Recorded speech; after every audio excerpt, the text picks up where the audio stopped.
जय जय रघुवीर समर्थ. आपण आत्ता चाफळजवळच्या रामघळीमध्ये आलो आहोत आणि ह्या क्षेत्राची माहिती आपल्याला देत आहेत आदरणीय सोन्ना बुवा रामदासी.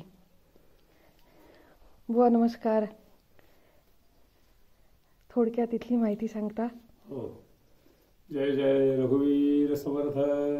उपदेश जाला असे राघवाचा, श्रवणी जसा गुण परीक्षिता, विवेकी विरागी जगे पूर्ण दैसा. नमस्कार माझा सद्गुरु रामदासा. जय जय रघुवीर समर्थ. सद्गुरु समर्थ रामदास स्वामी महाराज की जय. महारुद्र हनुमान की जय. जय जय रघुवीर समर्थ. समर्थांच्या आयुष्य कालखंडातील तीर्थक्षेत्र चाफळ हा टप्पा अत्यंत मोठा आहे. मग आपण बघितलेलं आहे की समर्थांची जन्मभूमी जांब समर्थ आहे, जिथे जन्म झाला. त्याची समर्थांची तपश्चर्या भूमी क्षेत्र टाकळी आहे नाशिकजवळ. आणि समर्थांचं तिसरं जे क्षेत्र आहे ते कर्मभूमी म्हणून प्रसिद्ध आहे, ते आहे तीर्थक्षेत्र चाफळ. तर या चाफळची जवळ असणारी ही रामगळ म्हणून जी प्रसिद्ध आहे, या रामगळीमध्ये आता आपण बसलेलो आहोत. ही रामगळ अशा पद्धतीची रामगळ आहे. डोंगरामध्ये कोरलेली गळ म्हणजे गुंफा, जशी आपण शिवतरगड बघतो तशी ही गुंफा आहे.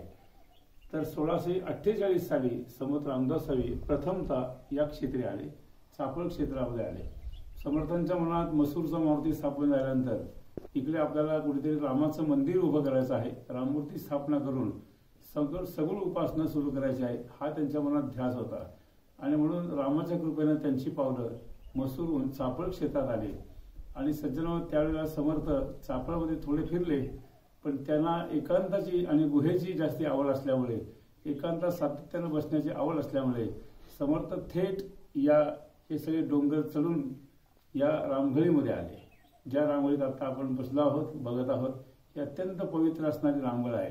म्हणजे सगळ्यात पहिल्यांदा पावलं समर्थांची कुठे लागली असतील चाफळ क्षेत्रात, तर या रामगळीमध्ये लागलेली आहेत. तर या रामगळीत आल्यानंतर समर्थांच्या मनात जो ध्यास होता तो ध्यास चालूच होता. आणि मग समर्थ इथे आता ही गुंफा तुम्हाला गौरीताई दाखवतील. इथे ध्यान गुंफा म्हटलेला आहे.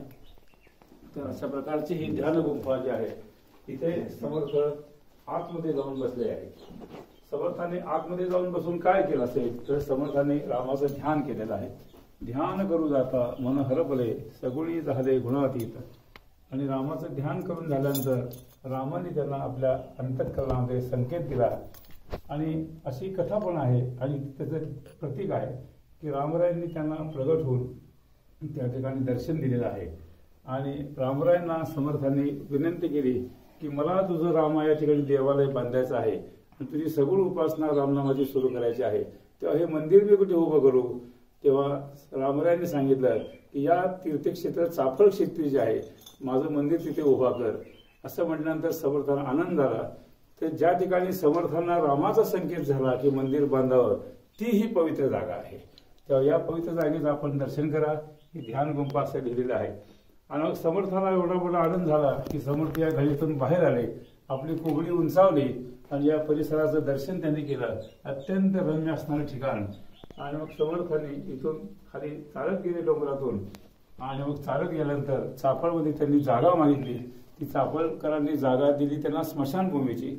स्मशानभूमीत समर्थाने आनंदवन फुलवलेलं आहे. आणि आज जे आपण चाफळचं राम मंदिर बघतो ते इतकं भव्य आणि दिव्य झालेलं आहे. तिथे उपासना सगळ्या संप्रदायाच्या सुरू आहेत. समर्थांची ती मनातली इच्छा सगळी पूर्ण होते आहे. समर्थांनी रामनवमीचे सगळे उत्सव, पहिला उत्सव समर्थांनी रामनवमीचा मसूरला केला होता, शके 1567 मध्ये वीर मारुतीजवळ. पण त्यानंतर त्यांना रामाचं अधिष्ठान सापडलं आणि या चाफळमध्ये त्यांनी स्वतः मंदिर बांधलेलं आहे. आणि सगळ्यांची त्यांना मदतही झाली.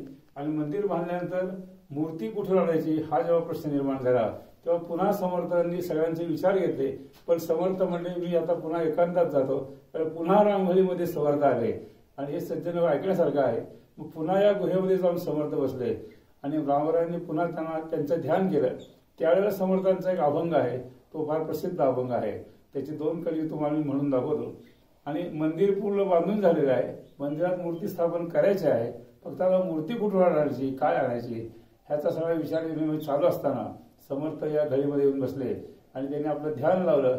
आणि ध्यान लावल्यानंतर परा पश्चंती मध्यमा या 3 वाणीतून वैखरी वाणीमधून समर्थांची एक अभंग जन्माला आला आणि त्या अभंगात समर्थांनी एकदम आर्ततेनं रामरायांना हाक मारली, राघोबा उदार ये माझ्या मंदिरा जानकीच्या वरा राम राया 4 कडव्यांचा अभंग आहे. त्राहे त्राहे त्राहे वाट तुझी पाहे रामदास असे शेवटचं कडवं आहे. आणि तेव्हा रामरायांनी इथं पुन्हा गलीमध्ये प्रगट झाले आणि रामरायांनी तेव्हा सांगितले की अरे माझी मूर्ती तू शोधतोयस, पण मी तुला सांगतो कुठे आहे माझी मूर्ती. तर ती अंगापूरच्या डोहामध्ये आहे आणि त्या अंगापूरच्या डोहामध्ये मूर्ती आहे. हे जेव्हा रामाने इथे सांगितलं तेव्हा समर्थ पुन्हा धावत गेले आणि आनंद वाटला समर्थांना की मला रामरायांनी संकेत दिला. मंदिर तयार झालं होतं, सगळे शिष्य तिथं होते. सगळ्यांना त्यांनी सांगितलं तुम्ही थांबा आता, मी आलोच म्हणाले आणि अंगापूरला गेले. अंगापूरचा जो डोह आहे त्या डोहाचं नाव दिलेलं आहे, शिवनाभी नावाचा डोहा आहे. त्याचे शूटिंग करून माझ्याकडे मी ठेवलेलं आहे. तेव्हा त्या डोहामध्ये समर्थांनी काठावर बसून ध्यान केलं आणि ध्यानामध्ये त्या दिवशी त्यांना राम यायच्याऐवजी मारुतीला यायला लागले. आणि असं का होतंय म्हणून त्या मारुतीने संकेत दिला की माझ्या प्रभूंची मूर्ती तुला हवी ना रामदासा, तर इथेच जो डोहा आहे त्या डोहामध्ये तू उडी मार, तिथे तुला चांगली छान मूर्ती मिळेल. आणि मग समर्थांनी लगेच त्या डोहामध्ये उडी मारली. त्याला काळ डोह असे म्हणतात, अंगापूरचा डोह. आणि समर्थ तळाशी गेले. 2 मूर्ती त्यांना सापडल्या. पहिल्यांदा आदिशक्तीची मूर्ती सापडली, म्हणजे देवीची. ती देवीची मूर्ती अंगाई देवी म्हणून गडावर स्थापन केलेली आहे. आणि त्यानंतर समर्थ म्हणले मला माझा राम पाहिजे आहे. मग देवीच्या कृपेनं पुन्हा आत्मारामाचं जसं वर्णन केलेलं आहे, अध्यात्म रामायणाचं म्हटलेलं आहे की देवीची कृपा झाल्याशिवाय राम भेटत नाहीत, मायेची कृपा व्हायला पाहिजे. तसं ती कृपा झाली. आणि मग दुसऱ्यांदा जेव्हा उडी मारली तेव्हा समर्थांच्या हाताशी हे चाफळचे राम आले. आणि चाफळच्या रामाची इतकी सुंदर मूर्ती आहे. मध्ये राम आहेत, एका बाजूला सीतामाता आहे, एका बाजूला लक्ष्मण आहेत, मध्ये बरोबर हनुमान आहे. इकडे 3 अश्व, इकडे 4 अश्व, असे 7 अश्व आहेत. म्हणून एका काव्यामध्ये पदामध्ये म्हटलेलं आहे, चाफळचा श्रीराम पहावा, चाफळचा श्रीराम, 7 अश्वांच्या रथी उभा, चाफळचा श्रीराम. 7 अश्वांच्या रथामध्ये उभा असणारा हा चाफळचा श्रीराम. आयुष्यामध्ये एकदा तरी या, चाफळला भेट द्या, रामाचं दर्शन करा आणि या रामघळीमध्ये या. कारण समर्थ इथे विसावले होते, इथेच समर्थाला सगळा संकेत झालेला आहे. म्हणून या संप्रदायामध्ये रामघळीचं जे महत्व आहे ते अनन्यसाधारण महत्व आहे. कोबडी तीर्थाचंही महत्व आपण जाणलेलं आहे. आणि मग छत्रपती शिवरायांची भेट 1649 साली शिंगणवाडीला झालेली आहे आणि मंदिर 1648 स्थापन झालं आहे. शिवसमर्थांच्या इथे भेटी खूप होत होत्या, सत्संग, चर्चा, सगळ्या गोष्टी या रामघळीत जास्ती झालेल्या आहेत. म्हणून आजही आपण या ठिकाणी येऊन दासबोधाचं वाचन करणं, जप करणं, साधना करणं, अनुष्ठान करणं हे आपल्याला खूप फलदायी ठरतं. कारण इथे समर्थांची पूर्ण कृपा आपल्याला जाणवते. निरव शांतता इथं आहे, कोणत्याही प्रकारचा आवाज नाही, का आहे नाही. आत्मा आवाज जो म्हणतात सोहम साधनेतला, तो आपल्याला इथे निश्चितपणे त्याचा अनुभव येतो. कारण त्याच्यामध्ये वगैरे सद्गुरूंचीच कृपा आहे. तेव्हा अशा एकांताच्या ठिकाणी साधकांनी यावं, इथे बसावं, रामाचं दर्शन करावं आणि आपलं जीवन कृतार्थ करावं अशी मी सर्वांना विनंती करतो. जय जय रघुवीर समर्थ श्रीराम समर्थ श्रीराम.